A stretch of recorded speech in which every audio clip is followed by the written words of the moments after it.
order. Welcome to this afternoon's session of the Justice Select Committee, which is the third evidence session for our main inquiry into rehabilitation and resettlement of prisoners. And this one deals with some of the strengths and weaknesses of the day-to-day running of prisons, and therefore I'm delighted that we've got up to three foremost scrutineers of prisons before us. I'm going to ask them to introduce themselves in a moment, but first we need to do our declaration of interest, starting with Sarah Russell. Hello, my name's Sarah Russell. I'm a Member of Parliament for Congleton. I am a member of various trade unions. My interests are on the register, and I am a solicitor, although I don't currently practice. Hello, I'm Warren DeJust, Member of Parliament in Wolverhampton West. I'm Executive Council member of the GMB Trade Union, member of various APPGs, and I am a solicitor, although not practicing at the moment, and other interests are on my register for members. Good afternoon, my name is Lindsay Farnsworth. I am the Member of Parliament for Amber Valley. I was a Crown Prosecutor before coming into Parliament. My declaration of interest is on the website, but I'm a member of various trade unions and APPGs.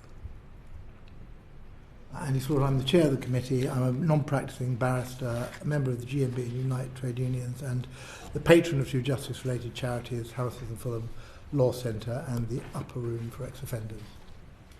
Jessamond, I'm the Member of Parliament for Wells and Mendip Hills. Everything's declared on the register, but I would just point out that I'm actually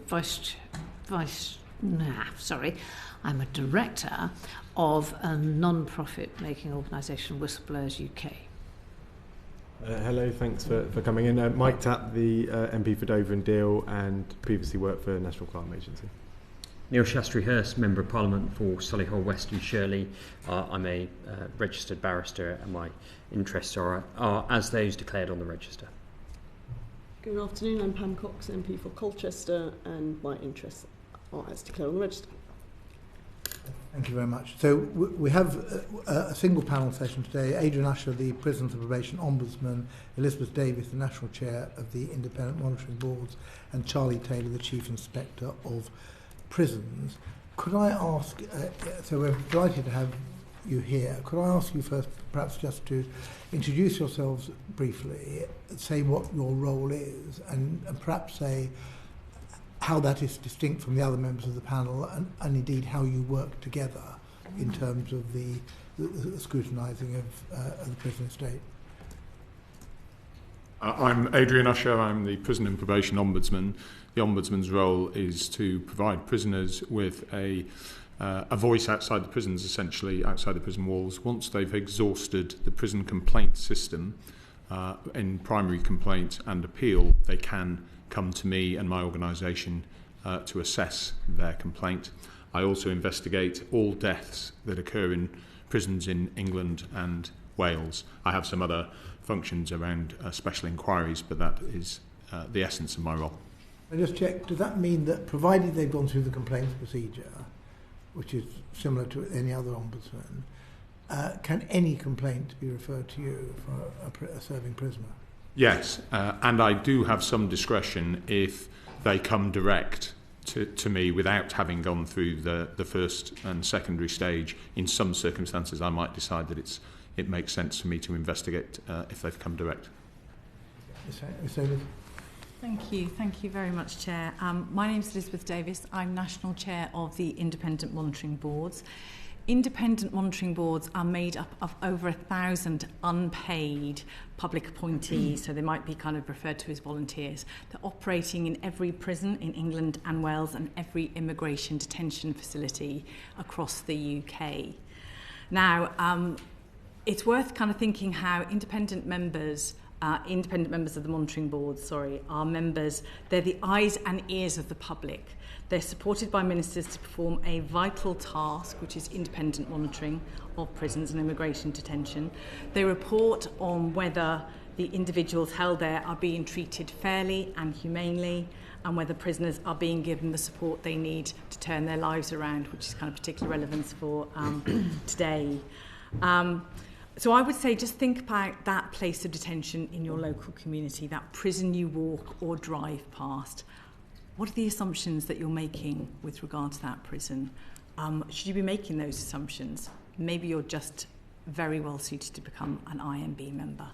Now, I mentioned IMB members, they're unpaid public appointees. They're in prisons, for example, on a monthly basis, so that's how they differ to prisons inspectorates. Prisons inspectors, for example, who will be in prison, every 2 years, kind of broadly? Yeah. But it's really important that Charlie Taylor and myself are working closely together with regard to making sure that the prison inspectors are aware of the annual report and aware of the messages and what IMBs are seeing on an ongoing basis. I also work with Adrian Usher, the Prison and Probation Ombudsman. We meet about quarterly on an informal basis. It's about sharing that information, sharing that data, finding out what Adrian's looking into, because we're not complaint handlers. I would share that. But it's really important that we know what Adrian is looking into and indeed what Charlie is looking into as well. And your board members, when they go round, don't they get prisoners actually making complaints to them? They do. So you will hear today, one of the limitations is that we monitor outcomes in terms of prisoners. We don't monitor outcomes in terms of staff or contracts, for example. So that will limit the evidence that I can share with you. Mr. Taylor. His Majesty's Chief Inspector of Prisons, our role is to report on treatment and conditions of prisoners and outcomes in places of custody across England and Wales. We also inspect immigration detention as well, court custody, prisons, children's prisons and women's prisons. In terms of our remit, we inspect places at least every 5 years, almost always with an unannounced inspection. So if it's a women's open prison, we'll probably be there every 5 years. If it's somewhere like Wandsworth, we've been there 4 times since I've been Chief Inspector, so almost every year. And we do that by risk assessment, deciding where's the most risky place. One of the ways by which we get intelligence on the state of prisons is by reading the reports from Elisabeth's team and also looking at PPO reports from Adrian's team as well. So the evidence that comes from my 2 colleagues here is enormously important, both when we're on inspection but also on deciding where we should inspect next. Do you actually physically get together, discuss things, share information as far as that? Our offices are 3 in a row. You're co-located? Yeah, we're co-located, which helps a lot. Well, the first topic we want to talk about is time out of cell, because that seems quite fundamental to both of mental health and indeed the ability of prisoners to access purposeful activity. What is the situation at the moment, either in general or by specific cohorts, type of prisoner in that way? And how far does that fall short of what you would expect? I don't mind if we're missing an answer, I'll ask, but otherwise you can answer at will. Okay, yeah. So purposeful activity, which is one of our 4 healthy prison assessments, has been consistently the lowest scoring since the Inspectorate came into being in 1982. And it remains the lowest scoring of our 4 healthy prison assessments. So far too often we continue to go to prisons where prisoners don't have enough to do. They're locked on their wings or in their cells for long periods of time, often in doubled up cells that were originally designed for one person. And at the same time, we also go around workshops, or our colleagues at Ofsted go into education where attendance is poor and often capacity isn't being used properly. In terms of time out of cell, it varies enormously between different prisons. So 3 weeks ago, I was in Ascombe Grange, which is a women's open prison. There are no cells there. Women live in rooms or in dorms, and most of the women are out working in the community, as you would want them to be all of the time.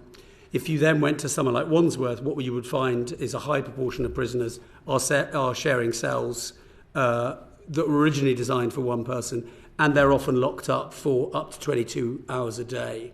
So it's not uncommon in inspection to find 22, sometimes even up to 23 hours a day for prisoners, particularly those who are unemployed or are recently arrived at the jail and therefore haven't yet found work or education and training. And of course, the danger of that is that prisoners become bored and demotivated. And given the amount of drugs, as we previously discussed with this committee, given the amount of drugs that are getting into jail, in a way you have a perfect captive audience for people who want to sell drugs.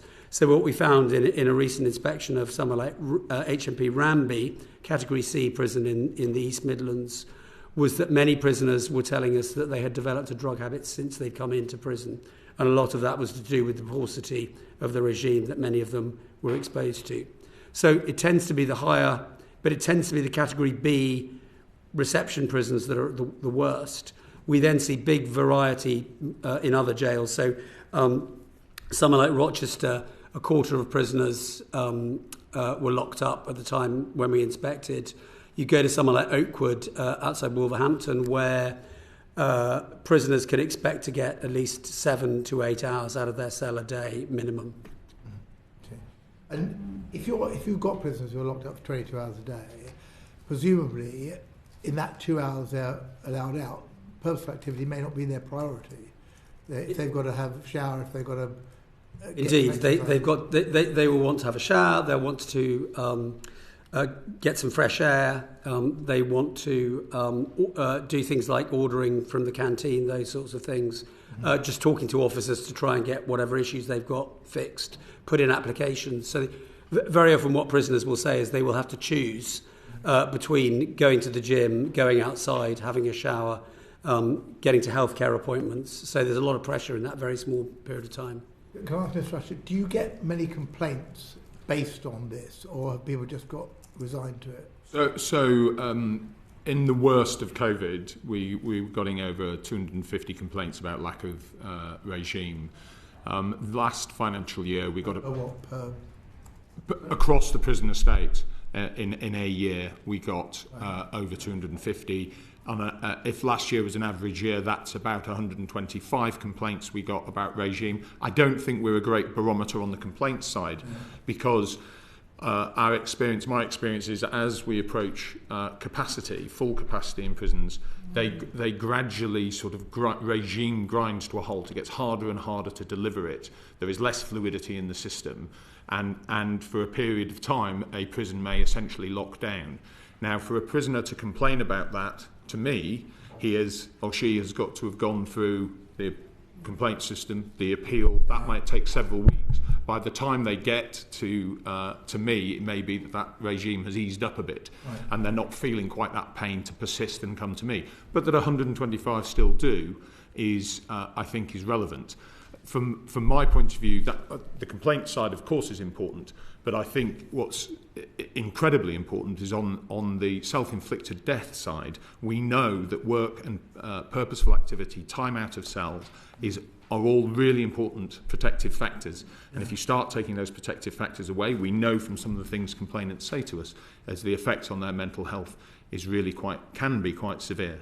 The other thing is, I think it's in your report last year on purposeful prisons, that if people are locked up for long time, it actually contributes to their likelihood of reoffending. Is that right? And is that what it wasn't quite as it was a slightly more nuanced, I think, than that. What we said was that prisons with higher level of lockup had higher levels of reoffending.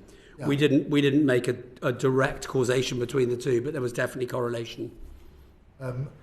So, I mean, does that sound likely? I mean, I think it's common sense to say that if people are locked up with nothing to do for 22 hours a day, that's not going to have a positive effect on their either their mental health or their their attitude when they leave prison. But has any research been done to? What we want to see is prisoners involved in the sorts of activity that's going to make them mean that they can get a job and make them less likely to reoffend when they come out. Yeah. And we certainly see such a big range between prisons who do that really well to the majority of prisons where, unfortunately, the activity simply isn't purposeful enough. And I think the public would have an expectation that that prisoners were doing something productive with their time, but sadly they're not. And I think prisons there are failing in one of their public protection functions, which is to make people less likely to reoffend when they do come out. Yeah. It might be worth as well, Chair, just going back to your question about different cohorts of prisoners, because of course we are talking, as Charlie Taylor has alluded to there, to quite a nuanced picture. And there are too often prisoners who are falling through the gaps. So we're talking about prisoners convicted of sexual offences are having different experiences to prisoners living with disabilities, to having different experiences to those living with dementia. So, for example, we've got an IMB that's reported recently that prisoners living with dementia are spending 23.5 hours a day in their cells. So almost kind of the full 24 hours, they're only being let out, as it were, for half an hour. So that's very different to what you're alluding to in terms of the experience across the closed estate more broadly. And so I think it's worth kind of having that nuanced lens. And what, in your board's experiences, are prisons doing to address that? I'm assuming, we'll come on to talk about staffing later, but I guess one of the main problems with getting people out of cells is staff being available to move them around the prison, but that seems pretty dramatic. Yeah, I mean, certainly it's when we talked in our written evidence about the persistency of different parts of the estate to try and kind of get on top of time out of cell. And it is quite unusual for, it would be rather more a version of dogged persistency rather than a specific scheme or initiative. But it would be quite unusual for a prison not to kind of, to be complacent about time out of cell.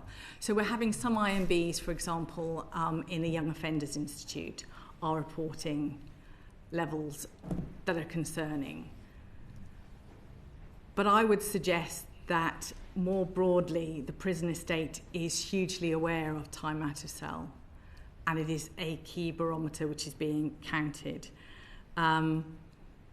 What do you think it should be, or what was it? I don't know, because again it's this issue of you need quite a nuanced interpretation, because one board quite recently reported that this was a women's prison, for example, and the time out of cell was technically less than you might expect. But the women, they were reporting an improvement in their mental health and well-being, because they were saying that whilst they're out of prison for a shorter amount of time, when they're out of their cells for a shorter amount of time, actually the time that they're spending out of their cells is better used time. So it's that we want to kind of see. So I don't think there's a set criteria that I can adopt, that I can say to you, but I would say you want quite nuanced interpretation kind of given here. You want to be able to check, what are you doing with your time out of cell? How is it purposeful activity, for example? I think it's also important that it's the certainty, or rather the lack of it, that has a very negative effect on mental health. Is even if you are given a shorter amount of time, but you are pretty certain that you're going to get it on a day-to-day basis, suddenly discovering that tomorrow or today what you thought you were going to do. And that has a real impact if you may have a medical appointment, you may have all sorts of other one-off events that suddenly have been cancelled and may take weeks, if not months, to rearrange. Is very difficult. I think prisons also have some prisons where you see these great disparities, because if you pick a topic like non-association orders, there are prisons that are movement around prisons by prisoners is virtually crippled by the number of non-association orders between prisoners to keep those prisoners safe from gang activity. And there are types of prisons in which they are far more prevalent, and therefore there are prisons where prisoners, a whole wing, will have to walk through another wing to get to the exercise yard. Well, if you have sufficient non-association orders and not enough staff, that just doesn't happen. Just to say, we in our expectations, by which we inspect prisons, we ask for a minimum of 10 hours a day out of cell. It's something we rarely see. I think it's worth saying that in the latest 2025 Resident Services PSI, the Prison Service has said governors are to provide prisoners with a minimum of 2 hours a day out of cells. So I think the bar and the expectations are much too low within the prison service. Many prisons do better than that, but I think as a bare minimum, we don't think 2 hours is anything like enough. The other thing is, when prisons report on this, they almost tend to over-report the amount of time. So when we check, for example, in children's prisons, they will tell us they have 6 hours out of cell, but actually they're measuring it from the moment you unlock the first child to the moment you lock up the last one. In reality, that's often half an hour or more less. So most children are lucky if they're out of their cells for 18 hours a day. Understood. We need to move on. Or next one. Yeah, thank you. If I can ask you some questions on population constraints. So we were at Wandsworth Prison last week, and although that prison is now moving in the right direction, it became quite clear to me and the chair who was also there that prisons are used as places of containment rather than rehabilitation and to stop reoffending.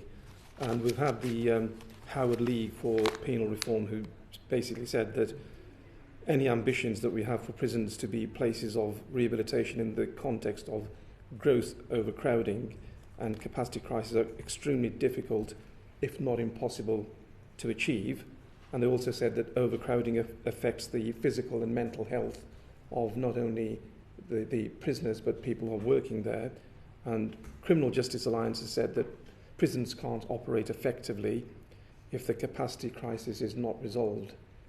So do you agree that whilst we have got gross overcrowding, we are basically not going to be able to achieve rehabilitation? And just one final fact, the prison capacity at the moment, as at 28th April this year, was 98.72%, almost 99%. With this level of prison capacity, how likely do you think we are to achieve some kind of rehabilitation in prisons? I think it's a huge struggle, particularly in reception prisons like Wandsworth. Actually, when we did our full inspection of Wandsworth last year, the population was higher than it was. So in response to our inspection, the prison service has reduced the population of Wandsworth, and that has at least taken some of the pressure off. But nevertheless, as you saw when you went round, there are a lot of prisoners who are locked up in very, very overcrowded conditions. But also, I think it's worth saying, particularly with these Victorian reception prisons, is that they tend to be in a city. They tend to have a very small footprint, and therefore there's a very limited amount of things like workshops and education. I mean, Wandsworth has a very small education facility that wouldn't be big enough for a primary school, let alone for a jail of Wandsworth side. So there simply isn't enough for people to do in Wandsworth compared with the capacity that they actually have in the jail, and that's not at all uncommon. We do go to prisons, for example, prisons who are holding very long-term populations, which tend not to be overcrowded because you've got people doing life sentences who tend to have a single cell because they're away for very long periods of time. So, and I'll just give you one example, which I think will illustrate the crisis that we've seen in terms of population. We were in HMP Elmley last month, where what we found were prisoners who were due to get out the next day were being shipped out of Elmley to Rochester Prison simply to make space so that another prisoner could come in that day. So even with 1 day to go on their sentence, they were having to be shipped out just in order to create space. That shows the pressure the prison service is under. And also that we're seeing things like courts having to hang on to prisoners late into the night, 1 a.m. in Reading Crown Court, in order to just find a place somewhere around the southeast of England to house a particular prisoner. So with the amount of overcrowding that we have at the moment, it makes it almost impossible. In those jails, it's incredibly hard to run a proper rehabilitative regime. But I would say that there are prisons who do a better job than others. So somewhere like Swansea, we reported much more favourably. Somewhere like Preston, again, 2 Victorian inner city jails who were able to do a much better job than you would find in many prisons. But there's a huge pressure on the system as a result of overcrowding. Thank you. Thanks for that. I would just say that's reinforced by IMBs. So you've got IMBs in Buckley Hall, IMBs in Rydell, IMBs in the open estate who are kind of saying, no, that's entirely consistent. Rehabilitation is working. in some parts of the prison estate, but it's not working in most parts. Why is that? And you see it in self-inflicted deaths, very sadly, that in some institutions that are really suffering from overcrowding. I think as more people are crammed in, one of the things that gets squeezed out is compassion, the time that staff have to be compassionate and form relationships with prisoners. And that means, sadly, in Wandsworth, they are running at 3 or 4 times the national average in terms of self-inflicted deaths. And 2 of the most concerning reports that I've put together have both been from Wandsworth. Now, they're both deaths that have occurred 6 months, a year ago. I've been to Wandsworth since and met the new governor, and there are positive things that have happened since. But sadly, in one of those cases, which is not yet reached inquest, so I won't name it, but I was forced to say that the reason this man had died was because he went to Wandsworth. I think it's worth saying the most overcrowded prison in the country is very often Leeds prison. It's also had the most suicides of any jail over the last 2 years or so. Can I just ask you about categorisation of prisoners? So how do you understand rehabilitation and resettlement to work with reference to how prisoners are categorised? Do you want to say that? Or Well, I would just say that prisoners need a coherent progression structure.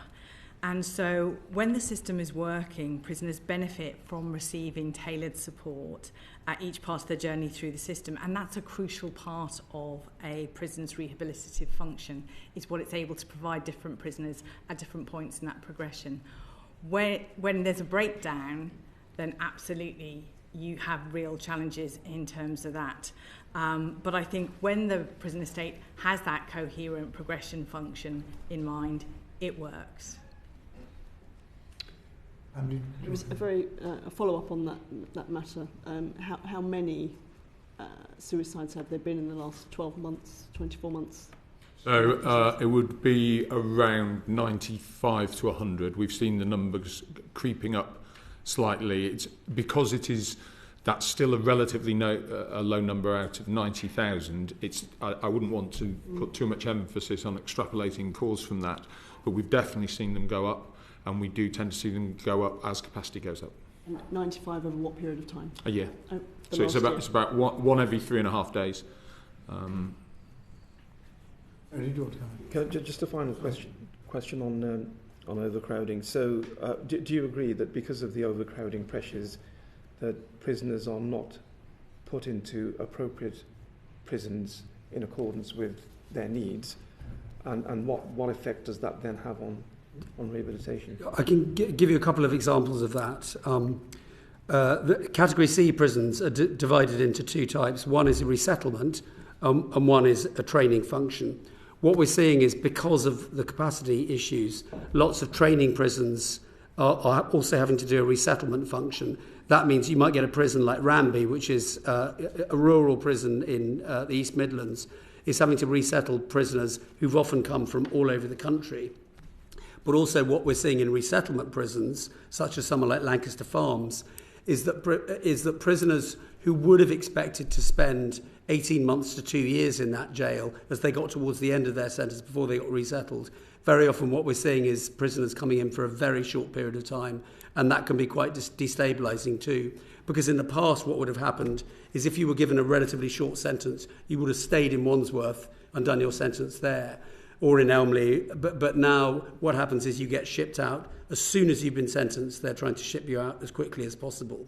And of course, there's a knock-on effect elsewhere. The only thing I would say that has been a bit more positive is that we often used to report on Category D prisoners, so prisoners who've been assigned to an open prison, languishing in Category C closed prisons. What we're seeing now as a result of the population pressures is those Category D prisons, open prisons, are now filling up, and are now pretty much full. So that's something that's much better from our point of view. And from our point of view, I'd just add that it's not just categorisation for us. In terms of a protective factor, having some link to your family is incredibly important. Yeah. And very sadly, I can report on one case in which a prisoner was in the Midlands. He knew one person with whom he had a meaningful relationship. His sister lived in Scotland, and he made repeated applications to be moved to the north of England so she could visit. Due to the capacity crisis, the prison service, and I ascribe no malice to this, it's just the way these things work, he was moved to the Isle of Wight, and he took his life within 6 hours. Okay, did you want to go on?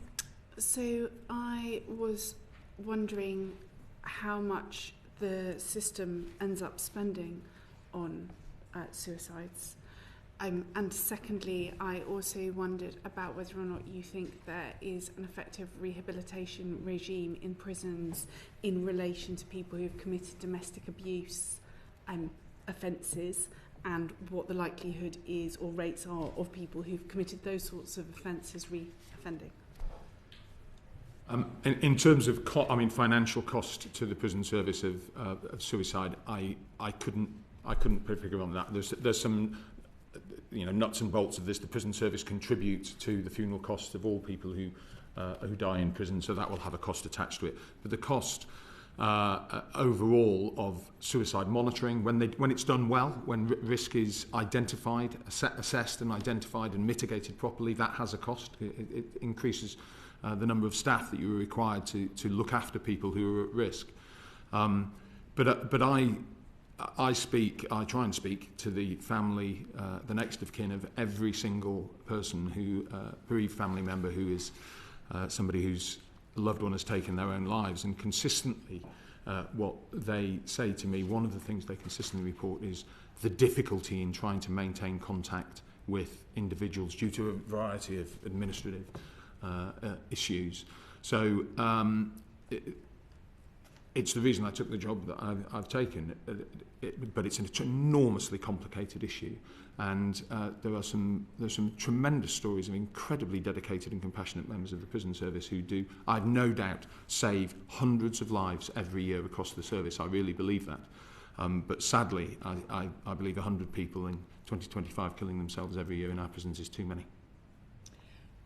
It's quite interesting listening to you, Adrian, because I would argue as well that you've got staff who are being asked to carry out mental health and social care training, for example. Very little of that.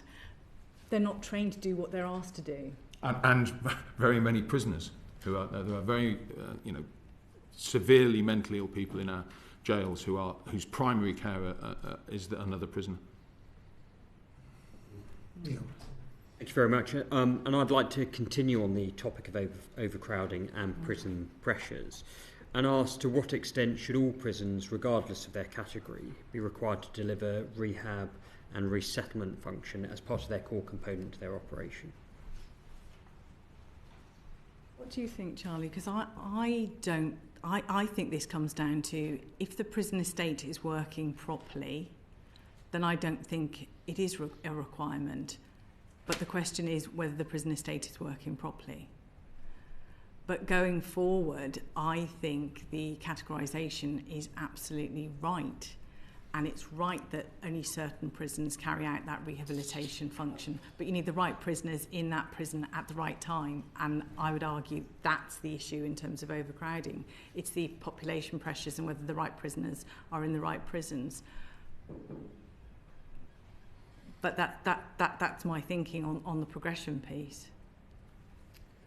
In terms of categorisation, part of the reason, so for example, a Category A prisoner, part of the reason for their designation will be about reputational risk to the prison service if that person is able to escape, or to ministers, and also risk to the public as well. So the decisions are made about the chances of them wanting or attempting to escape, and also the effect that it might have on people's faith on the prison system. What we find is that people who are in Category A prisons are often in less overcrowded conditions than the absolute chaotic churn that you see in places like Wandsworth Prison. And therefore there is a chance for them to settle into some activities But some of these people are doing very, very long sentences, and therefore they're not at the stage, they're not even close to the stage of thinking about what they're going to do when they're going to come out. So it is to some extent about just getting them through their time, particularly for those first years, before you can begin to prepare them to thinking about what you're going to go on to do when you come out. So the idea is, where it works well, is that prisoners should be able to work their way through the system in order that when they get to category C to be released, or they get to category D in an ideal world, then they will be able to go out and make a success of themselves. What we do find statistically is prisoners who go to an open prison at the end of their sentence tend to have much better outcomes when it comes to things like employment on release, because they get a chance to make that transition from a very closed environment in which they get to make decisions about nothing to going out and being a member of the public again and having to deal with the world as it's changed since they first went in. I think it's that progression it is such a positive effect on mental health, is that feeling that, because you see this with remand prisoners who of course don't have a plan. There is no progression for a remand prisoner. And you see it with prisoners having been convicted becoming very frustrated when I'm in prisons, talking to them about the fact that they should have been moved to progress, to get the courses they need, to get the skills they need. What I think in an ideal world, and I appreciate with all the pressures on prisons this is unlikely, what you tend to see is that somebody serving a very long sentence might get all of that work towards the end of their sentence. Whereas in fact they would benefit from, if you crucially need anger management, 18 years in prison without anger management and then acquiring that right at the end carries some risk. So ideally it shouldn't be seen the way it kind of, I think, is forced into the way it happens now, which is everything happens in the last 2 or 3 years. The prisoners would feel a greater sense of hope, and it would benefit the system if they were getting that all throughout their time in prison if they are serving a long sentence. So in the course of our evidence gathering, this committee's received written evidence that the SDS 40 early release scheme has had a negative impact on rehabilitation efforts, and that's led to further recalls and reoffending as a result. In your collective view, do you think SDS 40, or the policy in its entirety, took into account rehabilitation sufficiently? Shall I take that? I think SDS 40, the pressure on the system at the time, particularly after the summer riots, meant that something had to happen very quickly. Otherwise, prisons were simply going to be locking people out. We expected that, and the prison service, to its absolute credit, worked incredibly hard over the course of last summer in order to make sure that they were releasing the right people at the right time, and by and large, with a few errors, they did that very well. Inevitably, a proportion of those who were released on SDS 40, as with any other, as with a normal release, came back into custody. Normally about 1,000 prisoners are getting out across the country a week. SDS 40 put that number up to 3,000. So inevitably the system was under more strain at that particular time. In terms of the data on recalls, what we don't have yet is a distinction between prisoners who were released on SDS 40 versus prisoners who were released as part of their normal release programme yet. We're hoping that the prison service will at some stage give us more of a breakdown in terms of the numbers and the effect of SDS 40 on reoffending and on recall after release. Can I just make a point on SDS 40 in that I also investigate those prisoners who die within 2 weeks of release, and that is in order to see what the handoff is between how effective it goes between prisons and the probation services and other support services. So in being made aware that SDS 40 was coming, that there's going to be an additional 5,000 released in a short space of time, I began to move resource around my office, because believing it's a straight metric that there are more people released, there will be more deaths within the first 2 weeks. And I was completely wrong.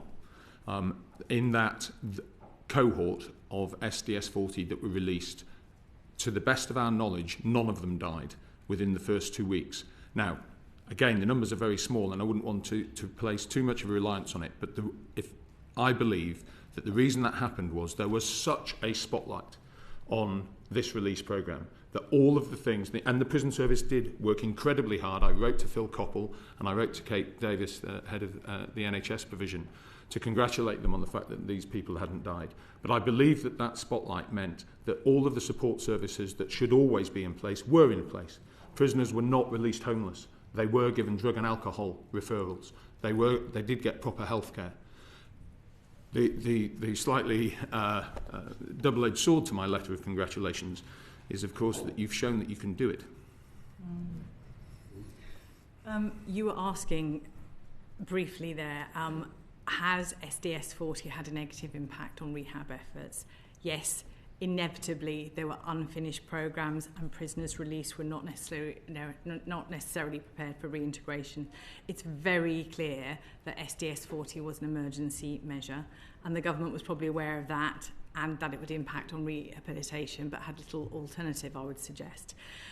If I could just give you an example of SDS 40 having a negative effect on rehabilitation efforts, at one open prison, the IMB reported that prisoners were assigned rottle jobs with an external employer, and shortly afterwards they learned that they would soon be released under SDS 40. So this meant that the offender management unit staff had wasted a lot of their limited time building relationships with employers and developing and selecting suitable prisoners.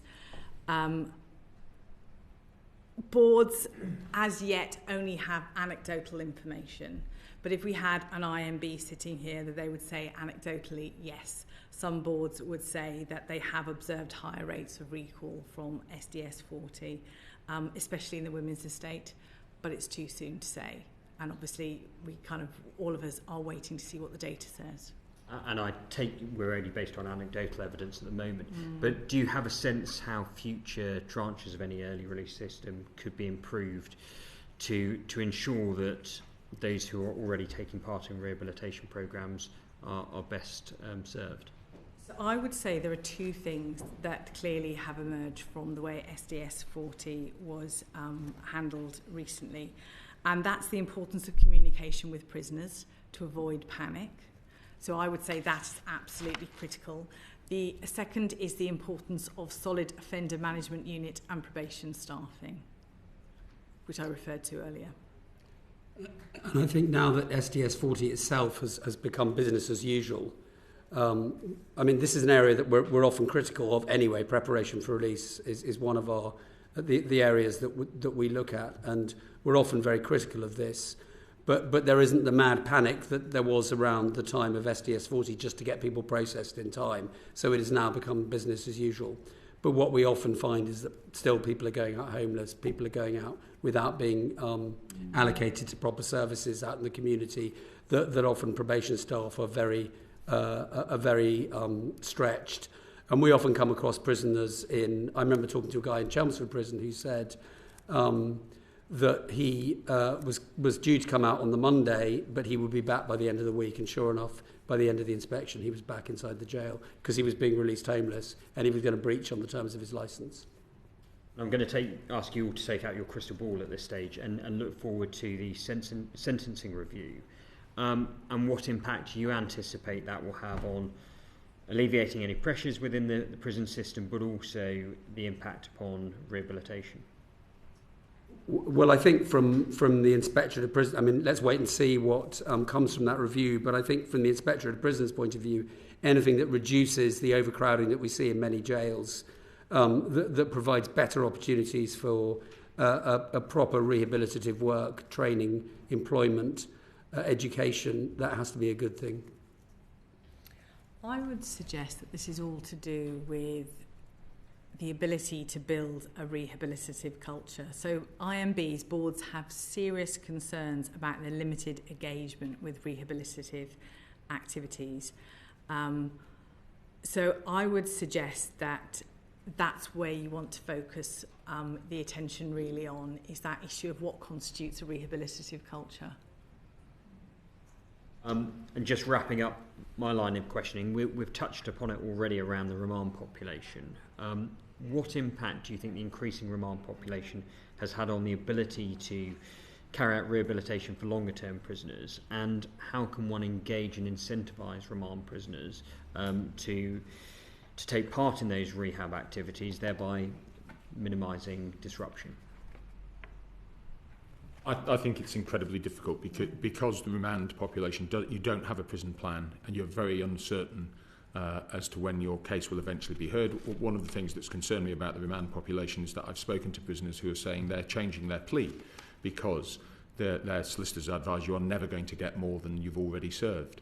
Well, if you accept that a percentage of those on remand are going to be found not guilty, then all of them changing their plea to guilty is a risk. But I do think it's very tricky to get engagement from people who have no clear idea of what their immediate future holds. It's the uncertainty faced by remand prisoners, isn't it? It is, and that is writ large in an even, I think, more concerning population is the recall population. That we have 13,000 prisoners who have been recalled to prison. In 1997, prior to 1997 and the change in the law, that was 200. And I'm not sure that society feels any safer for having 13,000 recalled. And that if you are a prisoner who is, the IPP prisoners who spend their lives with uncertainty, but anybody who might be recalled, not knowing whether you're going to go home to your bedroom tonight or to a prison cell every night must be an enormous stress on their lives. And I think whatever this review brings, and we've submitted evidence to it, anything that creates capacity is going to allow the prison service to deliver what it really very often wants to, which is a compassionate rehabilitative regime. And two big yields potentially are recall and remand. Thank you. Just before we move on, Sarah, you didn't get an answer to your second question. Yeah, I asked whether we have an effective rehabilitation system for domestic abuse and violence cases. Shall I take? There's a couple of things on that. The prison service, prisoners get put onto programs, or on their sentence plan they have a program that they should go on. It used to be the case that often the prison they were allocated to didn't always have the program in place in order to be able to actually support them. The prison service has actually now looked at changing the way these programs operate. So there's a more generic programs that individual prisons operate rather than some very specific programs for specific offences. And these are evidence-based programs that are designed to make a difference with different sorts of offences. Of course, they're dependent on the prisoner getting there, the rest of the prison not being in complete chaos, the quality of the staff who are actually delivering those programs in order to be effective. But I think speaking to the point as well about a remand population, one of the things that's made us very nervous at the Inspectorate has been the fact that you have, because people are spending so long on remand, what we're finding is, and when you're on remand, you're getting very little support. What we're finding is domestic abusers are going to court and being released direct from court without the victims even knowing that they've come out. And sometimes, and that person not being prepared for release, not having any housing available, not having any money on them, with the danger, of course, that where will they go to? Back to the victim's house. So there is a real risk that we've seen around those specific cases where we've seen some prisons that are picking this up, but generally it isn't something that's being done. Can I ask roughly, do you have any information on how many people a year that will be affecting? It's really hard to get that data, not least because people are often charged with other offences at the same time. So it's very hard to unpick the sort of domestic abuse cases versus all the other offences, because often they just correlate with each other heavily anyway. Thank you. Thank you. Warren, did you want to go? Adrian, you mentioned that when the SDS 40 prisoners were released, they had homes to go to, and there were proper services in place for them. Yes. Does it make you wonder why we don't have that generally for other prisoners that are released? And you also mentioned that 13,000 prisoners have been recalled compared to 200 in 1997. I was at Featherstone Prison where prisoners were basically complaining to me about having recalled and then staying there for months on end, yes, which was not good for anybody. So if there are provisions in place for prisoners that are released, that would also result in the recalled prisoners to be reduced as well. So the question is, does it make you wonder why, if we could do it for SDS 40, why we can't do it in general? Look, one of the things that is really sad that I have to write in investigative reports is that this young man, died within, released in December and homeless and died within 24 hours of release. We know that the average, the percentage of prisoners released homeless is around about 12 or 13%. But if you die in the first 2 weeks, 34% of them were homeless. It's a massively important factor. I think the pressure on local services is, it will vary across the country, but it is everywhere. And I do believe if it's got right, as it was in the big tranche of SDS 40, you are maximising the protective factors you're putting around those individuals. And for society, you're reducing the risk of reoffending. Proper drug and alcohol services, preventing these young men and women going back to habits that they have formed. And many prisoners say to me that actually they successfully engage and are stable in prison and can engage with drug and alcohol rehabilitation. And yet on release, if it's not there, that falls away and they're back to previous acquaintances and previous habits. So I think it does make it makes sense for everybody for this to work in terms of economically. It makes society safer if that provision is there. Given there is good practice across the prison system in many areas of work, what is done to spread that best practice? I mean, it's quite normal in the public sector to take good examples and try and replicate them. Yeah, I mean, as an inspectorate, we flag up any notable positive practice that we see in every report. We also particularly use our LinkedIn page to talk about things that we've seen that we think are impressive.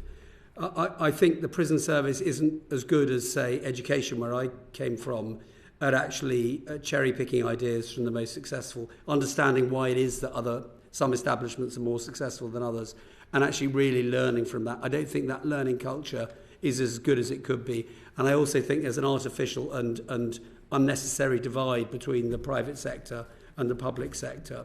And often we see, for example, somewhere like Oakwood Prison that we've written very positively about, which happens to be a private sector prison. There's plenty that the public sector prisons could be learning from that particular establishment, and also, on the other way as well. Thank you. Right, we need to move on. Tessa? Can I just follow up on something you said, and that is you have reports of deaths up to 2 weeks after somebody has left. Is that the right threshold, 2 weeks? I suppose you could, in a way, go ever on.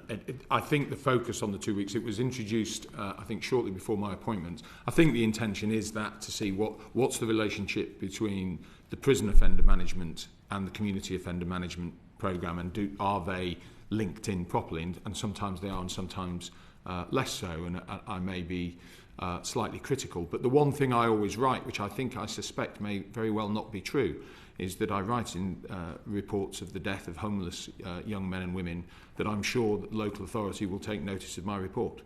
I'm not sure very often they even see it. Thank you. If I can turn to the question I was planning on asking you before. The Criminal Justice Alliance told us, and I quote, "It's demoralising to see the churn of prison officers who end up in the job without a clue as to the demands and pressures of working in a jail." I wondered what you all made of that statement. I think it's certainly something that IMB boards have seen.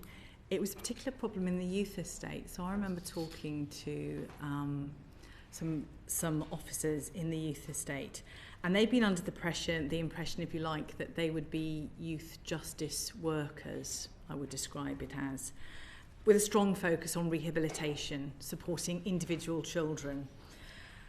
But in practice, the demands of the job meant that they were taken up by delivering the very basics of time out of cell, which we talked about, education and association, as safely as possible.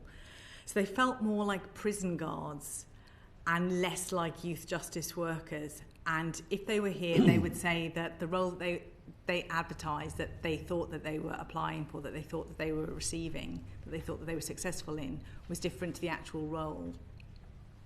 Okay. Ollie? I think overcrowding is also a cause of many of these issues for prison officers, in that you hope would go into a profession which is as difficult and challenging as being a prison officer, with a hope that you're going to build relationships with prisoners, that you're going to see and support people on the rehabilitative journey. But of course, what prison officers will say often in places like Wandsworth is actually their day is spent just getting through the day. So unlocking prisoners, chivying them off to education, bringing them back, sending them off to go and have a shower, and constantly under time pressure in order to get the next batch of prisoners out, getting them to court, all those sorts of jobs that they have to do. So the amount of time they actually are able to have that rehabilitative work is very limited.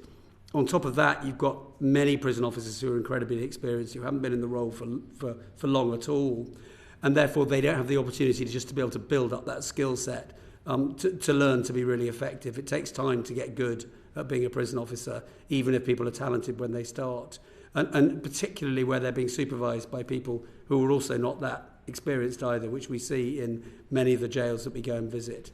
Whilst where you have a prison which has got some more established officers, which has got a cadre of officers who's been there for longer, then often they're able to bring in new people, support them, mentor them, and they're able to come in and be accomplished. And finally, just on that, the turnover really varies between different prisons. So some jails in Wandsworth, the turnover has been incredibly high and the sickness levels have been incredibly high. When we're also at a Garth prison in Lancashire, again, very high levels of sickness, corresponding high levels of violence. What we see in other jails is where they're in a positive cycle, where it's a good place to work, where it feels safe, where prisoners are motivated and happy. What we find is that those jails can hang on to their staff. Thank you. Adrian? Well, I'd certainly echo the points that have already been made. I employ some people who were prison officers, and they very much tell that tale of I joined because I thought I was going to be able to make a difference. I wanted to be able to forge those relationships, turn lives around, and I had literally no time to do that. I think it's also fair to say I spent the vast majority of my professional life in a different area of public service, but had the same issue that in a market which HR described to me as hot, I'm not quite sure I know what that means, but it means that there is the temptation there is to not possibly be, particularly if your recruitment is outsourced, and you're being rewarded strictly on numbers recruited, there may be a temptation to not be as fulsome as you might as to what the actual strictures of the job are. Thank you.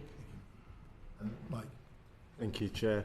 We've touched on some of it there, and sticking with staffing, you mentioned overcrowding, experience and recruitment and training. But in your view, would you say that prison staff view promoting rehabilitation as an integral part of their role after they've been recruited and trained? I would suggest that they might start off thinking it's an integral part of their role, but they find themselves very much in a firefighting situation. So it very quickly moves from being an integral part of the role to being a nice to have, but a not done in reality. Overcrowding, prisoners with severe mental illness, as Adrian referred to earlier, they're all issues that prison officers have to kind of confront and have to deal with on a day-to-day basis. And that's having implications in terms of that kind of what I talked about earlier, that rehabilitative culture, and whether it actually feels consistent with what they're being asked to do, because I don't think it is. I'd be hesitant to make a homogenous group out of prison officers. I think they come to it for lots of different reasons. I do hear prison officers who are desperate to do, as I've described, compassionate work because that's their nature. But I equally validly in some ways meet prison officers who believe that they are the last bastion between protecting the public for some very, very violent individuals who would cause harm and havoc should they be afforded the opportunity. For those of us of a certain age, you might characterise it as somewhere between Barraclough and Mackay, and everywhere in between is a belief held by prison officers that I meet. Yeah. Just to add to that, just to commend to the committee the thematic report we put out called Time to Care earlier in this year, which was about what helps women prisons to cope with their time in prison, particularly as we know that women self-harm at a rate 9 times higher nearly than in men's prisons. And as part of that thematic report, we also talked to prison officers as well, and what they said and what women said, the prisoners, was something very similar, which is we don't have time to be able to do our job properly, to be able to build relationships with the people in our care, that often the relationships feel incredibly transactional.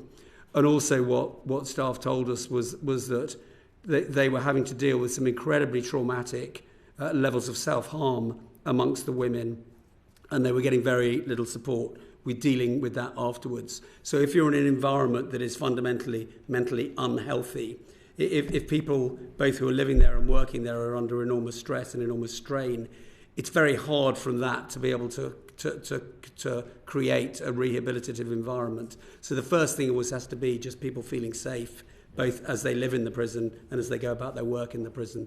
And too often we see that people are not safe enough. Yeah, thank you. That actually fits nicely with the next part of the question. To what extent are prison staff able to balance the role of managing a safe and secure estate with promoting rehabilitation? Obviously, we've seen some awful media reports around attacks on prison staff recently. Is there a point where the threat posed by an individual means that there is not going to be any rehabilitation efforts?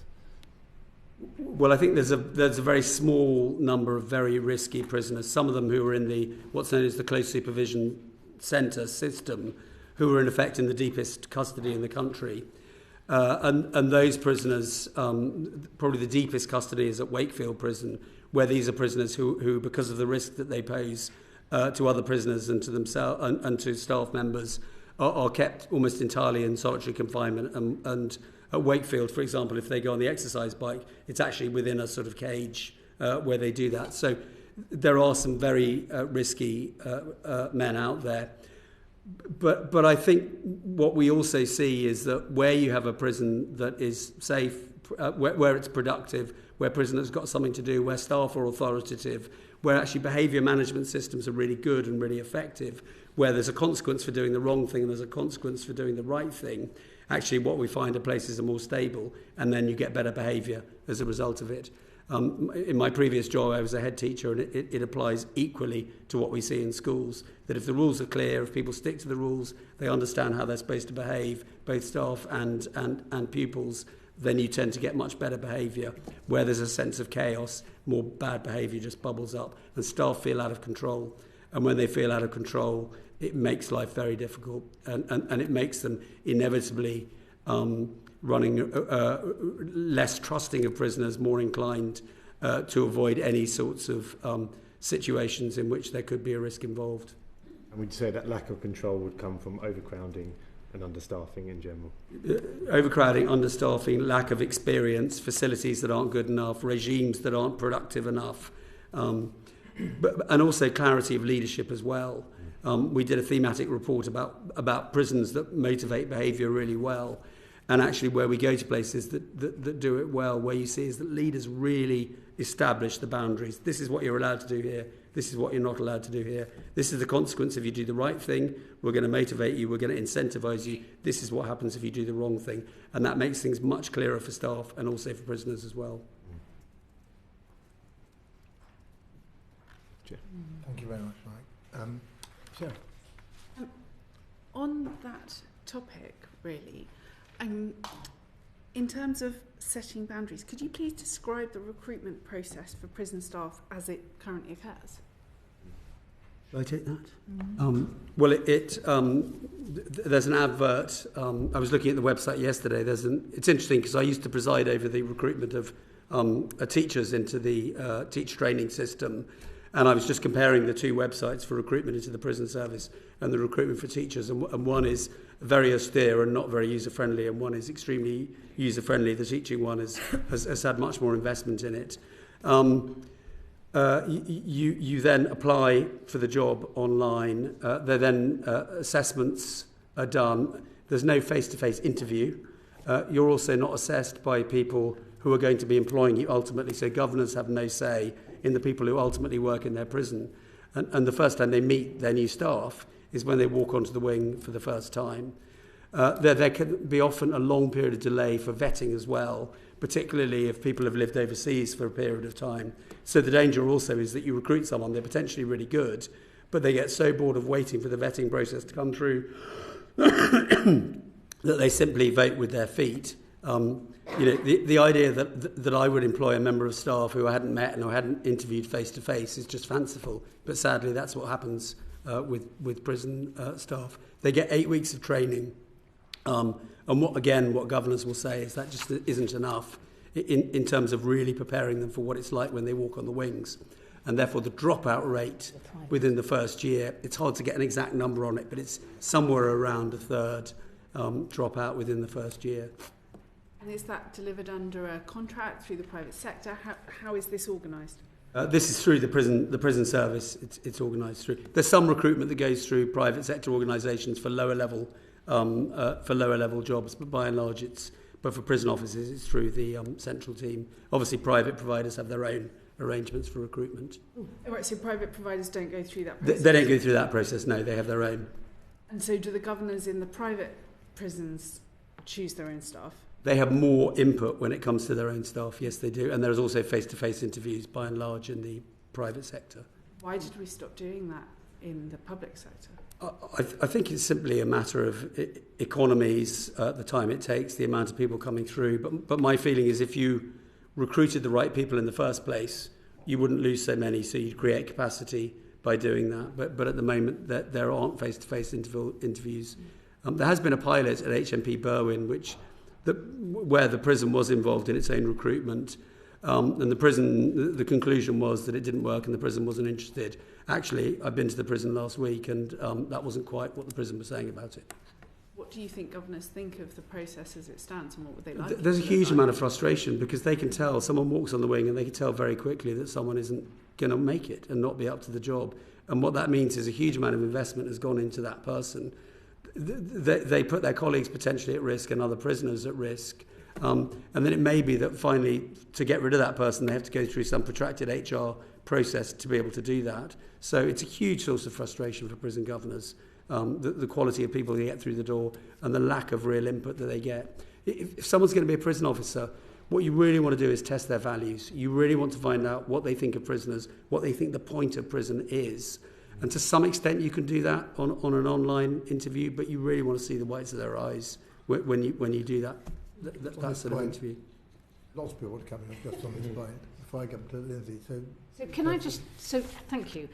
Can I ask you whether you've done the same comparison between a state advert and a private estate advert? And how does it look different? And I mean, when I go back to my previous question, which was, people have the churn of prison officers and having no ideas about the demands and pressures of working in jail. I have to think I'm not surprised. I'm staggered. But if you compare adverts for one part of the estate and the other, and you said that I think you implied that the private prisons they have more say, but they don't have a whole say. I think I didn't want to generalise because I think it varies between different providers, so I wouldn't want to nail my colours to the mast on that.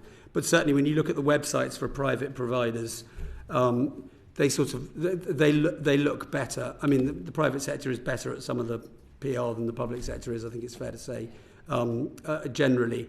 But in terms of retention levels, the numbers aren't necessarily that different in terms of retention levels. So I'm not suggesting that actually the private sector have entirely cracked it, and I don't think they would say that if they were here either.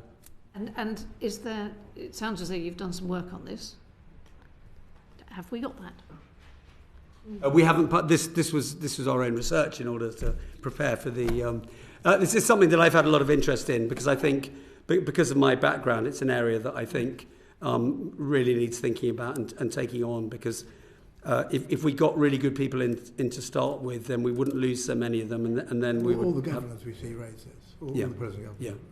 So it would be lovely when you've done some more thinking and done some writing. We might see that. Thank you very much, Charlie. Indeed.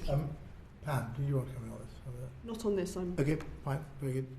Wendy, you did. Yes, Charlie. So would you like to see a system whereby governors can actually interview the prison officers and what would it take to change the system so that they Well, I mean, governors or senior staff within a prison to be part of that process.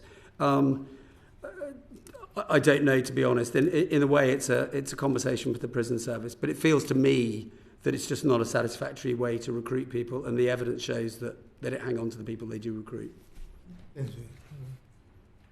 Thank you, Chair. Some of that is really concerning that you've told us, and I just wanted to really drill down into the impact that might have on staff absences and how that in turn impacts on rehabilitative regimes on offer or not on offer.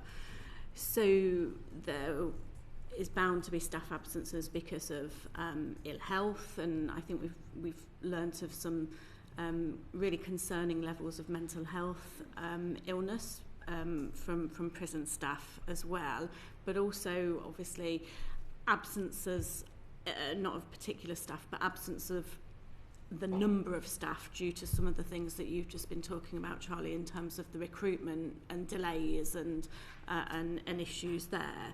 So what is the impact of those staffing absences on the provision of rehabilitative regimes in the prison estate?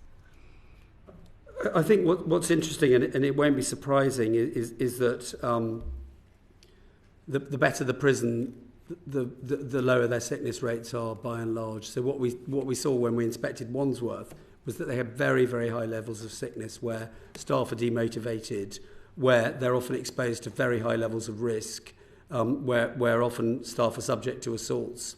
And of course, what you get into is a kind of vicious cycle there. So you get high levels of sickness, where morale is very low, where people are frightened of coming to work. That means there are fewer staff every day to unlock prisoners, which means prisoners become more frustrated, which leads to greater levels of violence. So we see prisoners get into that kind of doom loop.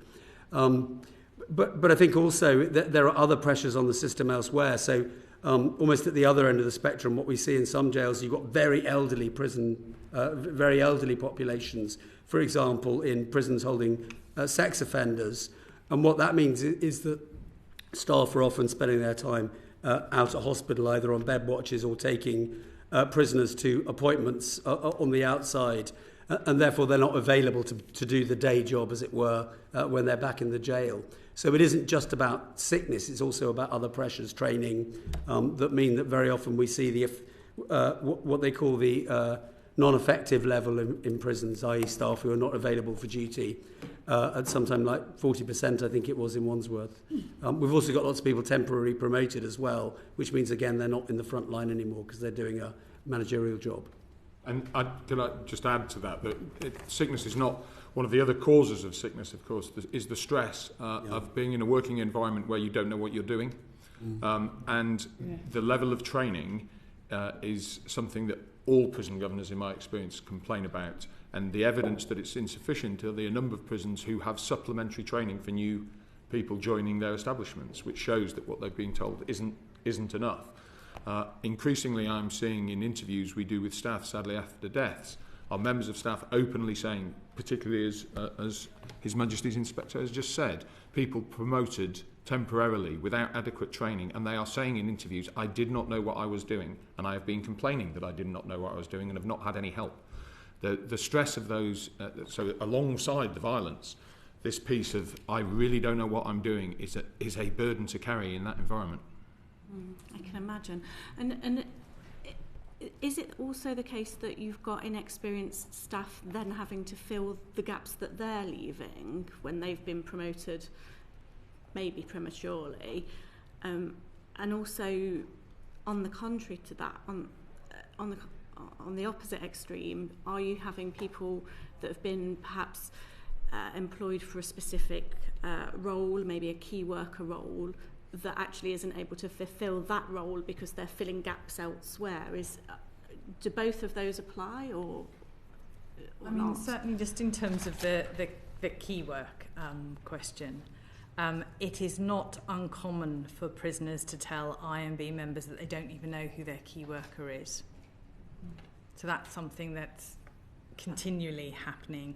Key work fluctuates considerably it's worth recognising that. The second point I would just make with regard to key workers is that even at prisons which have achieved a good level of key work, you can see levels dropping dramatically because key work is usually the first area to be deprioritised under pressure. So it's a quality versus quantity issue, really, because it may well be that this time last year you had a prison that was kind of really high in terms of its key worker response rates.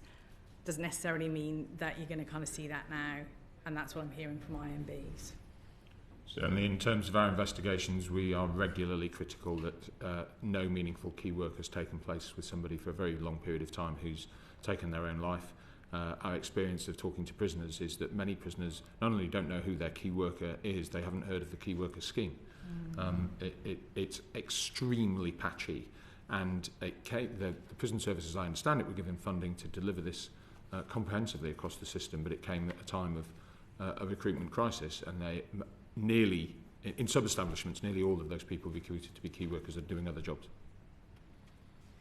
Thank you. Thank you. Thank you very much. Pam, it's with you now. Thank you. Charlie, you said something quite startling earlier. You said that prisons are failing in their public protection duty by, now paraphrasing, by failing to provide adequate levels of purposeful activity. So it's that serious, failing in their public protection duty, which is their primary purpose. Given that only 2 out of 32 closed prisons inspected in 2023-24 were rated good or reasonably good for purposeful activity, how does the system better support governors to turn this around? Well, yeah, I mean, there are some prisons who are able to do or fulfil that public protection function. So I wouldn't say it's across the board, but it has to be a concern. The fact that our ratings are so low for purposeful activity within prison is an enormous concern.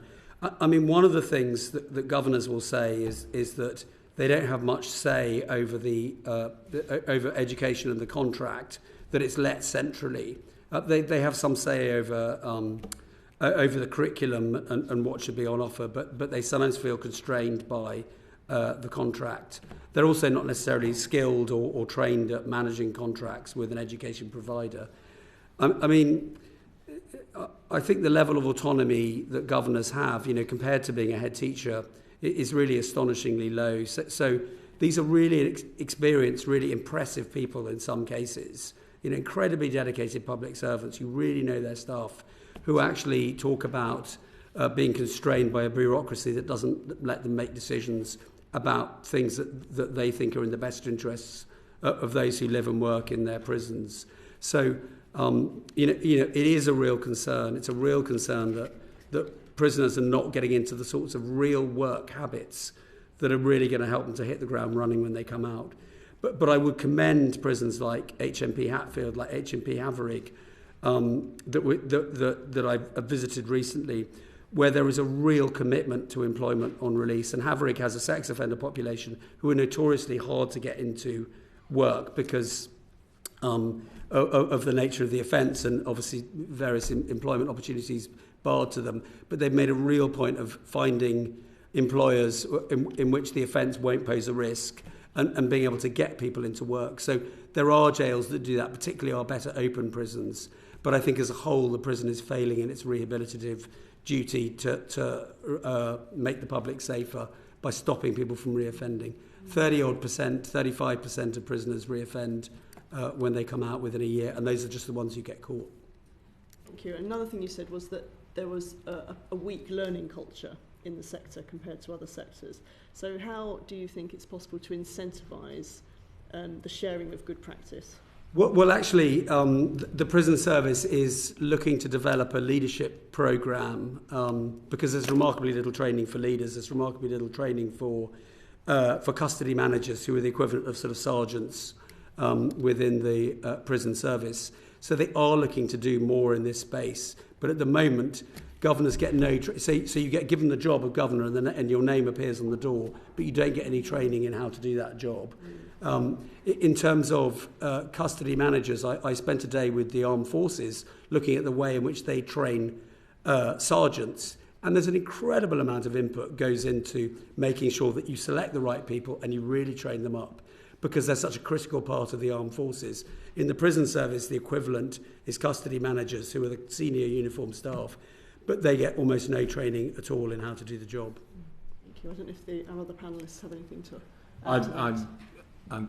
I expressed my views on leadership training within the prison service to the head of the prisons, or to Phil, a number of times. I was a serving police officer for 35 years. I was promoted 7 or 8 times. Every single time I was promoted, I received bespoke training, both on policy and law and practice, but more importantly, in my view, on reflective leadership skills, understanding what sort of a leader I was and how best to engage with and get the best out of my staff. Prison staff get none of that, and I am stunned by that. Joe, I feel a letter coming on to the prison service.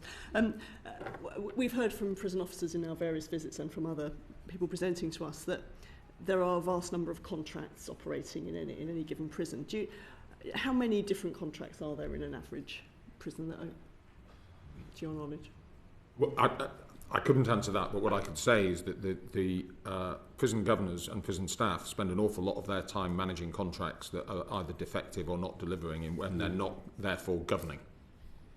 I think one of the most depressing conversations I had with the prison governor is when she said to me, I feel more like a contract manager than I do a leader. And that's fine. Inevitably, there will be some contract. I don't know the number overall, but particularly on works, on education, on healthcare, those are probably the 3 bigger contracts that they have to manage. And but I think the challenge that they also face is they haven't had any training in managing contracts, and it's really difficult to do and complicated, and knowing which levers you can pull when it comes to managing a contract are difficult. So if they had more training in doing it, I think it would at least help them to manage the contracts that they do have to deal with. Thank you. We're coming on to works in a moment, but the final one for me is, given that the prison service relies so heavily on contracts, and we can all understand why that's the case, do you feel as monitors and regulators that you have access to the information you need to make judgments about the performance of those contracts? Perhaps tangentially. So an example I would give is that I was at a northern jail at 7 o'clock in the evening when 47 prisoners were offloaded to be admitted into the prison. Now, the lens to which I'm looking at that activity that's then taking place is, are they assessing the risk? Do they know the risk that they've got with these 47 prisoners in terms of self-harm and self-inflicted death? Do they understand if they're first-time prisoners, what their offence is, what all the risk factors that might impact on that? That's incredibly difficult to do with very few staff at 7 o'clock at night. Now, you could be very critical of the prison, say you should have more staff on and all of those things. Or you could look at the contract that says, why is it that people who've been weighed off at court at 10 o'clock that morning in a magistrate's nearby has sat all day, because the contract is that there is one delivery and that the contract provider does not want to have repeated deliveries. If they were delivered throughout the day, you could have proper risk assessment and a proper meaningful conversation with the men that were coming through the door, but that wasn't happening. But many of those men might have been in that jail for 24, 48 hours with staff there having no idea of the risk they're holding. So from that point of view, when I'm investigating, I'm encouraging my staff to sort of raise your vision and look at that level. That's where we will make an impact if we're able to comment on those issues as they pertain to somebody dying. Okay, thank you. I think there's also an issue about whether your staff, whether IMB volunteers, unpaid public appointees, are the right people to look at the data and to make a decision with regard to the contracts in turn, because we've heard about the challenge of performance managing these contracts. The quick answer is it varies considerably. So if I had some IMB members sitting with me, they would say absolutely they see the contracts, they're able to understand them, they're able to interpret them accordingly. Some IMB members would say no, they don't. So it varies considerably would be the quick answer I would give you.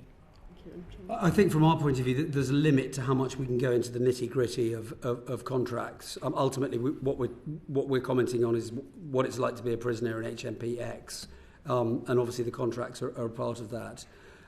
What we have got is a very good information sharing protocol that with the prison service now when it comes to private sector contracts. So though we're not interested in the financial details of that, what we do want to see is the way in which the contract's being managed and the concerns that the prison service have about what the contractor's doing, whether they're fulfilling what they're supposed to be doing or not. So we now get access to those reports. Obviously, if it's financially sensitive, we're careful about publishing information. But we now have a good protocol in place with the prison service when it comes to private sector management of contracts. If the Chair would indulge me, just a slight addition to that point on contracts, because this is something that I'm particularly passionate about. The greatest chance of you have a 37% chance, reduced chance of reoffending if you maintain relationships with family and close supporters on the outside of the prison. We know that. One of the things that prisoners have to do is pay for their phone calls per minute, when I don't think anyone in this room pays for their phone calls per minute. And that means that they have to, at the end of a working week in which they may have earned £20, they have to make a decision about whether they spend that on food, whether they spend that on vapes, or whether they put it on their phone account. A really sad thing I have to write all too often is that this man took his life and had no credit on his phone account. All the closed estate have phones in their cells now, and would that individual have made a different choice when the demons came had he or she had phone credit? Now, the contract with the provider, I don't believe, in the same way as the providers don't care how much I use my phone. They give me 3 minutes. I'm not suggesting that prisoners should have 3 minutes, but I don't believe the contract would be, the provider would be detrimentally affected by providing 3 minutes to the prison service, and then prison governors could decide how much phone time individuals within their establishment have. It would vary from establishment to establishment, but it would be an enormous incentive towards good behaviour. And I've yet to come across any member of prison staff that I've asked that question of, why do you make me pay per minute, who doesn't think it would be a good idea to dramatically change the way that... Is this the BT contract? It is, yes. Well, this has been resolved. Well, no, Minister Lord Timpson has made, I think, I was able to congratulate him, had some success it's in its final year, and as I understand it, in that final year they have reduced the contract fees by 20%.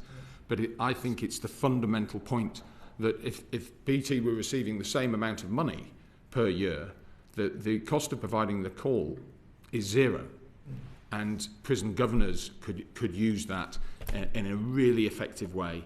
At the moment, if they have somebody in crisis who has no phone credit, the standard reaction is to be able to put £1 or £2 on that person's phone, and that comes out of the prison's budget. Why is that? Right, that's another letter. Sarah, then Renda. You've described a recruitment system that sounds frankly batty. You have described a training system that sounds really problematic, in particular in terms of ongoing training for staff at multiple levels. Are there areas of training that you do think are functioning effectively?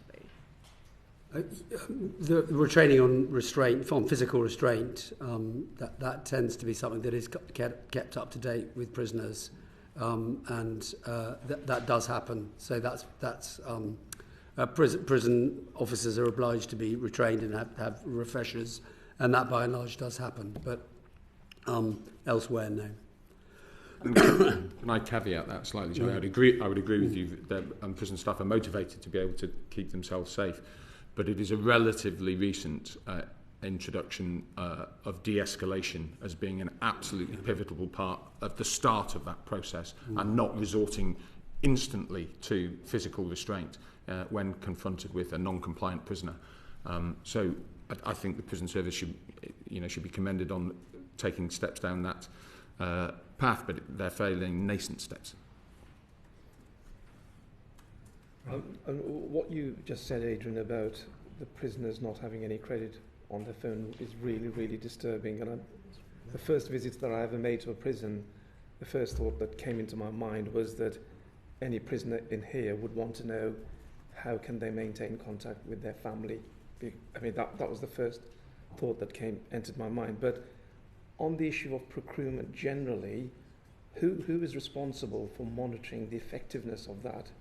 Because when I went to Featherstone, somebody said to me that an electrical appliance needed replacing, a small item, but because there was a specific contract with a particular supplier, the amount that was spent to replace that appliance was extortionate.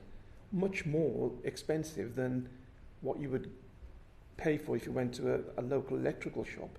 So that seems pretty ridiculous when money is always an issue.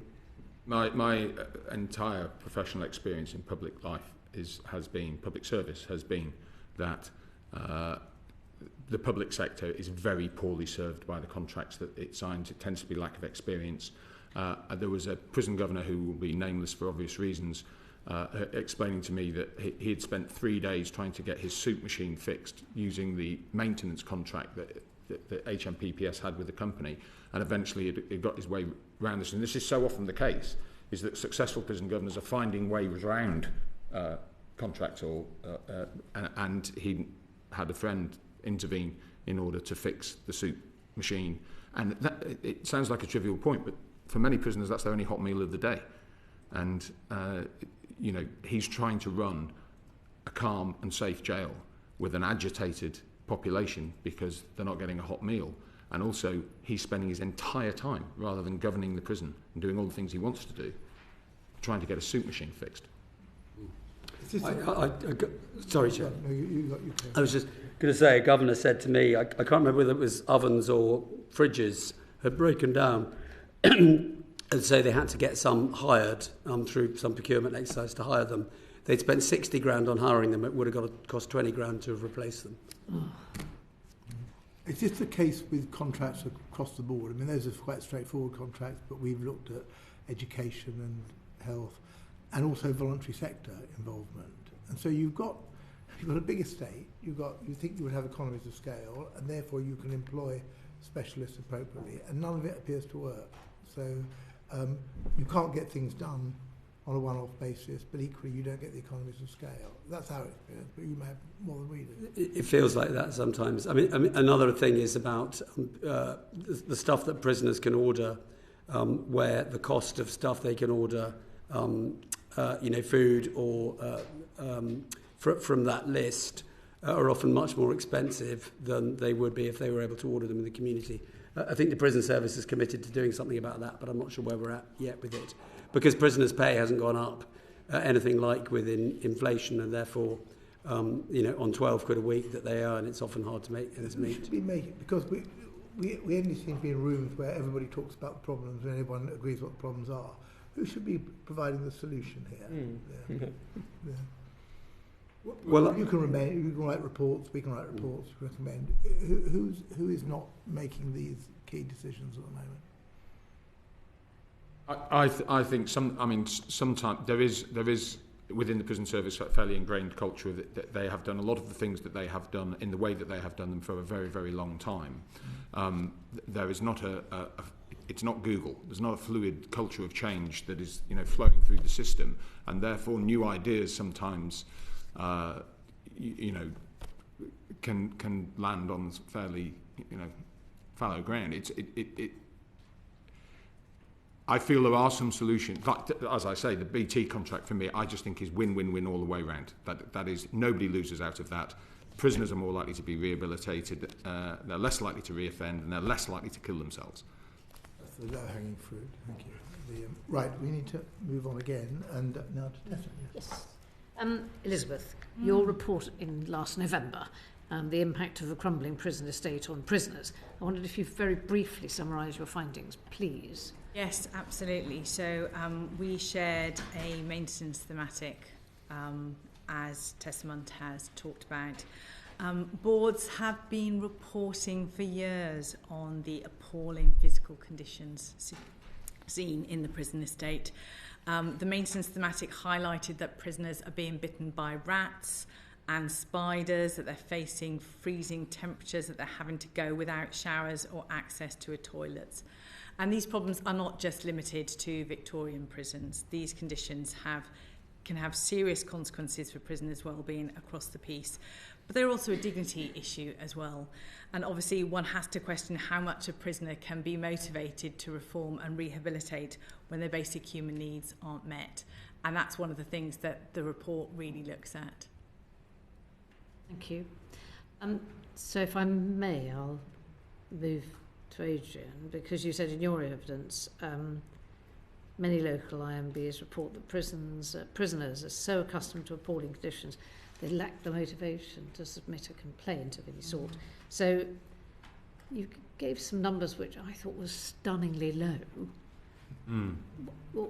Are there barriers to that? Are there? I mean, you explained that one has to go through the prison system's complaint system. So I've done, in order to kind of improve access to me, we've done a couple of things since my appointment. One is I changed the name of the complaints function from the Ombudsman, because you have to have, if you put it into one of those app things that tells you what education level you have to understand Ombudsman, it's degree level. There are not many degrees kicking around in the prison estate. So I wanted to make that really obvious what we do. So the complaints function is the Independent Prisoner Complaint Investigations.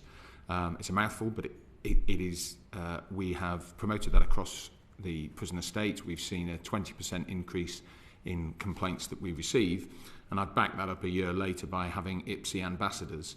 So they are prisoners who we have given some additional information and training to. They're very visible on the wings. And I'm very pleased that 40 of the prisons have volunteered. Prison governors came forward and wished to be part of that in 2 tranches to try and promote our work and promote access to us.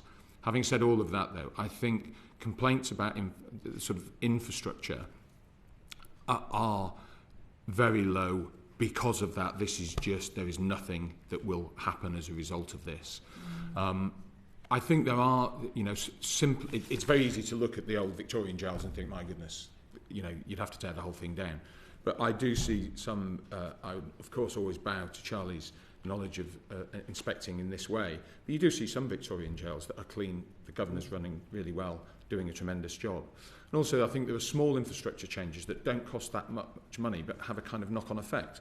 So the jails that don't have privacy screens in toilets are very often those jails that have blocked observation windows, because prisoners, understandably, if you get that culture in a jail where it is accepted that observation windows are blocked, then of course some of them are not using that to go to the toilet, some of them are using them for nefarious activity, and some of them are using them to harm themselves, and they're not seen because of that. So that kind of chain of, if you unravel it back to, give them a privacy screen, and then you can enforce the observation better. Thank you. So then, University of Worcester told us that according to recent case law, prisons continue to fall below the standard under international law. So how many prisons in England and Wales are regularly not compliant with international human rights obligations? Do we know that? I mean, I'm very happy for you to come back to us later. I mean, I think That's you. I think they, in terms of our inspection regime, we certainly come across some areas which are not compliant, particularly when it comes to things like segregation of prisoners. So we in 2019 we put out a very hard-hitting report about separation of children in the youth estate. We then revisited that report and put out a report at the end of last year, when we found that very little had changed. When we inspected Cookham Wood, we found that 2 boys there had been segregated for 100 days each, and they were getting very little contact with the outside world, very little fresh air, and not getting regular enough staff input with them as well. So we come across some very concerning cases when it comes to that. And that's probably the area of segregation where we're sometimes most concerned. I would say in general the system there is now more efficient and works better than it used to, and that there are safeguards in place and that people are spending less long in segregation than perhaps they have done in the past. But nevertheless, that's particularly one of the areas where you look at something like Mandela rules, which are very clear about what should happen to people in segregation and how they actually spend their time. But it's hard to give a kind of overall assessment because prisons do some things well and some things less well. But certainly there are breaches that happen regularly. Thank you. So then just my final question, I think, and that is addressed to all of you. I don't know who's going to answer this, or maybe you all will.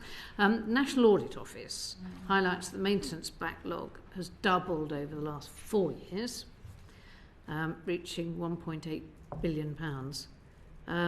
So what do you think the department should be prioritising as part of its efforts to reduce its backlog? And we understand that the department believes they should be prioritising fire safety work. Is that the right focus? I would just say that it's difficult to argue that they should not be prioritising fire safety. So boards have reported some very serious concerns about alarm system failures, problems with emergency vehicles access, etc. But what we would like to see, and we are seeing this in some prisons already, but not in others, is where maintenance work is undertaken on the same areas that are taken out of use for fire safety work. So there's something about that using the limited funds more effectively to make the most of this opportunity effectively, and we're not seeing that happening consistently. Gosh, okay. Does either of you want? I think it's difficult to argue with fire safety on the grounds that the prison governor may find themselves either civilly or criminally prosecuted if there's a death as a result of negligence. So I can't see a higher priority than life. Okay, that's fine. But I think Elisabeth's point is a good one, isn't it? If you've got part of the jail shut down for something, do everything. Yeah. Or at least do the minimum of everything that you might want to do. Thank you very much indeed. Thank you. Thank you. Lindsay, we have a couple of questions for you finally. Yes, I think I get the last say today. Maybe not, we'll see. Maybe not. You live in hope.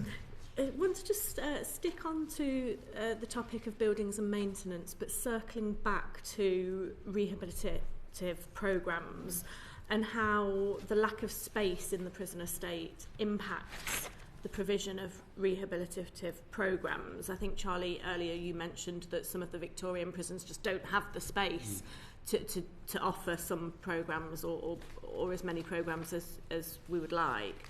But are there any other reasons linked to lack of space other than in the Victorian prisons that prohibit rehabilitative programmes being rolled out?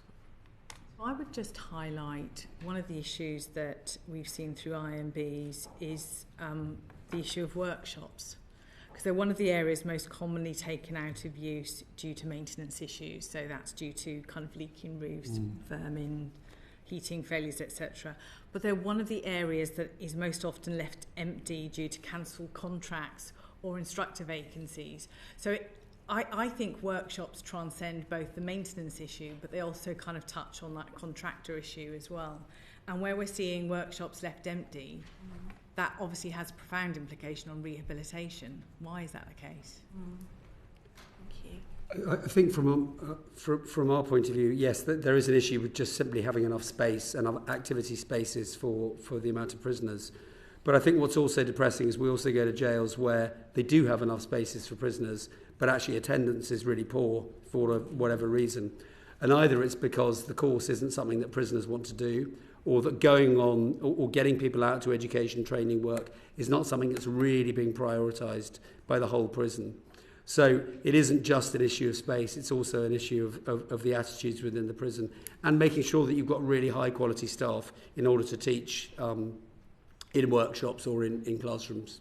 And remember, it is worth focusing on the fact that those in remand, you can't oblige them to go to education or to go to workshops.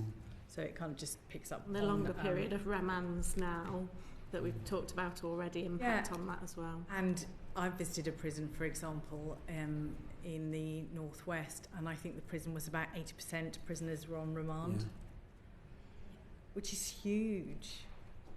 But I think prisons sometimes we come across make an assumption that remand prisoners don't want to work. No. Actually, most of the time, many of them do, because if the alternative is 22 hours bang up, you can understand that people would want to get out and work. Most prisoners haven't got much money and they need some cash and they want to do something with their time. I'd also ask about a different cohort of prisoners, and that's prisoners that have accessibility requirements. Do you find that they struggle to have the opportunity to access rehabilitative activities due to the accommodation, the space that's on offer for those programmes? the physical space and type of it? Yes, is the quick answer. So boards certainly report that disabled prisoners are going without family visits for weeks, or they're unable to access any form of work, any form of rehabilitation. I mean, whether that's kind of to do with disability, whether that's to do with an ageing population, is it a hindering engagement with regard to rehabilitation? Yes, absolutely. Yeah, thank you. Worrying. And just going back to the space on offer and the type of spaces, I think obviously you've mentioned workshops, and we saw the value of workshops. I think it was at Buckley Hall, wasn't it, that we saw some really good space there, not necessarily full up of people using it at the time, but also some of my colleagues on the committee went to HMP Wormwood Scrubs and visited a cafe called Escape, which mirrors the look of a cafe outside the prison. I'm sure that you're familiar with it. And my colleagues were told that was really vital to the success of that offer. And I think we've had quite a lot of written evidence along the same lines for other provisions. So what's your view on the look and the feel of the space in connection with those sorts of programmes, and how they promote rehabilitation or otherwise? I think it's really important. You go to a prison like Warren Hill in Suffolk that has very long-term population. One of the things, many of whom are coming to the end of life sentences, one of the things they do is try and create aspects in an environment that feel like what the prisoners are going to be exposed to when they come out. Because actually some of them have been in prison for such long periods of time that the world has moved on enormously since they were inside. So, for example, there they have a shop and a supermarket, which actually feels like a shop and a supermarket that you might find on the outside. It obviously has some distinctions. Similarly, there they have a little cafe where prisoners can go and get themselves a cup of coffee. And again, just some of that normality both helps prisoners in terms of just getting a sense of, Escape maybe is not the ideal name for a cafe, but a sense of escape and from the day-to-day of being in prison, but also a sense of normality and preparation for what they're going to be confronted with when they finally come out. Yeah, I think that's absolutely backed up by IMBs who would talk about, for example, these cafes. They're really helpful in terms of they help prisoners adjust to community life without feeling overwhelmed. Yeah. And that's what really matters. So, yes, they report back really positively. And also, of course, some of those spaces are spaces where the prisoners are interacting with prison staff away from the wing in an environment that encourages conversation and a more normal type of interaction than perhaps on the wing and during lock-up or unlock. Almost a different relationship between them there. I think that's unanimous that you agree that's a really good and important method. But the Clink charity has recently announced that it's closing its restaurant at one of their prisons due to it not being able to run under its current contract. And I think that's their second closure in the last few years. So is there a reason for that, do you think? What's behind that? If it's successful in its nature in terms of its aims, but not able to keep them open, what's going on there? It's unfortunate because the Clink does is a really great opportunity for prisons again to practice doing kind of real life, learning real life skills. I don't know the details of the contractual arrangements between them and individual prisons and the prison service, but the more of that sort of activity, the better. The more opportunities prisons have to actually to learn about being work ready, about what it's actually. Many prisoners have never worked in their lives, and actually preparing them for what it feels like to go to work. How you can. There was a jail I was in recently, which was looking at prisoners spending the whole day at work. So rather than going back for roll call at lunchtime, actually making sandwiches in the morning and just spending the whole day at work. So actually replicating what it's like for the rest of us. But it varies a lot between different jails, and it's unfortunate that that's happened at one of the clinks. I need another letter on that point then. Right. Thank you very much. We're going to wind up in just a second. Is there anything any of you wishes to add? We've had quite a long session this afternoon. The only thing I perhaps invite you to comment on is what do you think are the worst? What's the thing that you would most change in terms of the drivers of poor rehabilitation, the biggest and most immediate impediment? Or alternatively, and I think we've asked you this question before, where should we go and look for the best examples of rehabilitation on the estate? We tend to end up at the local prisons, which are the most hopeless places for a number of reasons. So where else should we be going? I would just say, Chair, that it goes back to the point that I've tried to make this afternoon, which is about that cultural lack of focus on rehabilitation. So if you think about it, HMPPS, it was brought together to mean a seamless journey and a focus between prison and probation, but they're still thought of as separate issues. So we still think of somebody as a prisoner, and then they're on the probation caseload. We don't think of them as intertwined. And I think the solution is something that we're looking at. We need to kind of recognise that rehabilitation is about having the right support on release as well, and whether that's to do with family connections, a job, a home. It doesn't matter how long that person has been in the cell or the condition of the wing they were on, if they're set up to fail. Mm-hmm. So I think there's something about that rehabilitation culture which we need to absolutely focus on. In terms of suggestions, if you wanted to visit open, if you fancy a trip to the Lake District, HMP Haverig is certainly HMP Haverig. It's on the base of the Lake District. It's quite a trek. It's a stunning spot. Go in the summer, I'd advise you. But that is a really good open prison. Similarly, HMP Hatfield, just outside Doncaster, which is a bit easier to get to, is an excellent prison. I would also recommend Oakwood, which I think is currently the best prison in the country. I think it's excellent, just outside Wolverhampton. And then I would say Warren Hill as well, which is a very good prison we inspected recently in Suffolk. I would absolutely bow to Charlie Taylor's experience on where to seek out the best, and I think in terms of making the biggest difference for the smallest economic outlay, I got my shot in early. Indeed. Thank you very much indeed, as always, for your candid and learned testimony. We will end the session for today. Order.